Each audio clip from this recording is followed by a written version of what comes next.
আসসালামু আলাইকুম সবাইকে পবিত্র মাহে রমজানের শুভেচ্ছা। এখন তো রোজার মাস, রোজার মাসে তো আমরা ভাজাভুজি আইটেমটা সবসময় খাই, তার মধ্যে পেঁয়াজু অন্যতম। তো পেঁয়াজু বানাতে গেলে প্রতিদিন ডাল বাটার একটা ঝামেলা থাকে, এজন্য আমি কি করেছি, রোজার 1-2 দিন আগে এই ডালগুলোকে আমি প্রসেস করে নিচ্ছি। আর অবশ্যই এটা আমি ভিজিয়ে বেটে নিব না, এটা ড্রাইভাবে পাউডার করে নিব। তো এখানে আমি খেসারির ডালের পরিমাণটা দিয়েছি 2 কাপ এবং ছোলার ডাল দিয়েছি 1 কাপ, সেই সঙ্গে মসুরের ডাল দিয়েছি হাফ কাপের একটু বেশি এবং কিছুটা পোলাও চাল। এবার সব এই উপকরণগুলোকে আমি পানি দিয়ে মাত্র একবার ধুয়ে সঙ্গে সঙ্গে উঠিয়ে ফেলবো। 5 মিনিটও রাখা যাবে না, মানে দিয়েই ধুয়ে উঠিয়ে ফেলতে হবে, না হলে ভেতরটা নরম হয়ে যাবে। এখন একটা চালনিতে রেখে পানিটা ভালোভাবে ঝরিয়ে নিচ্ছি। এবার চলে যাব ছাদে, ছাদে গিয়ে আমি এটাকে রোদ্রে খুব ভালোভাবে শুকিয়ে নিব। আর এই ডালগুলো যেহেতু আমি ভিজিয়ে রাখিনি, তো এটা একটুও নরম হয়নি, রোদে মাত্র একদিন শুকালেই ঝুরঝুরে হয়ে যাবে।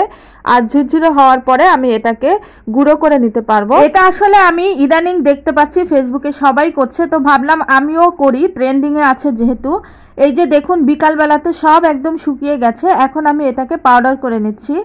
আর একটা দুঃখের কথা কি বলবো, সবগুলো ডাল গুঁড়ো করার পর যখন শেষবার দিতে গিয়েছিলাম, অল্প অল্প করে যেহেতু গুঁড়ো করেছি, তখন আমার ব্লেন্ডারটা নষ্ট হয়ে গেছে।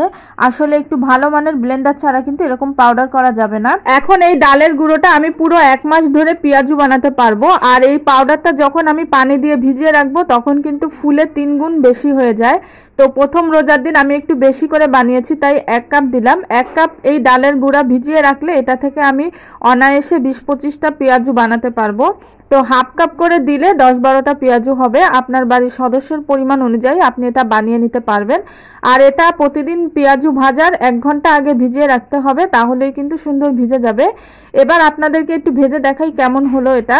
তো একটুখানি পেঁয়াজ, কাঁচামরিচ আর দিয়ে দিলাম রসুন বাটা, তারপর দিব আদা বাটা এবং পরিমাণ মতো লবণ, একটু মরিচের গুঁড়া, হলুদের গুঁড়া, ধনিয়ার গুঁড়া, সবকিছু দিয়ে এটাকে ভালোভাবে মাখিয়ে নিচ্ছি।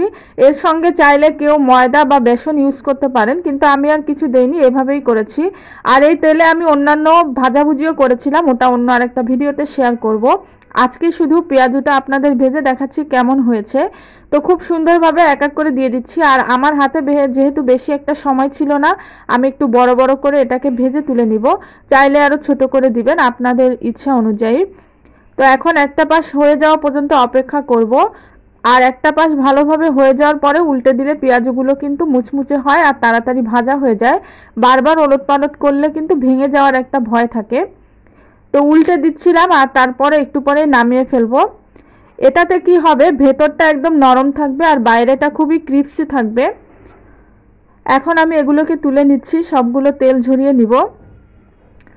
আর এই পেঁয়াজুটা কিন্তু খেতে একদম বাটা ডালের যে পেঁয়াজু আছে ওরকমই। তেলটা ভালোভাবে ঝরিয়ে আবারও ভেজে নিলাম কিছুটা। আর এই যে দেখেন, একটা ভেঙে দেখাচ্ছি কেমন হলো।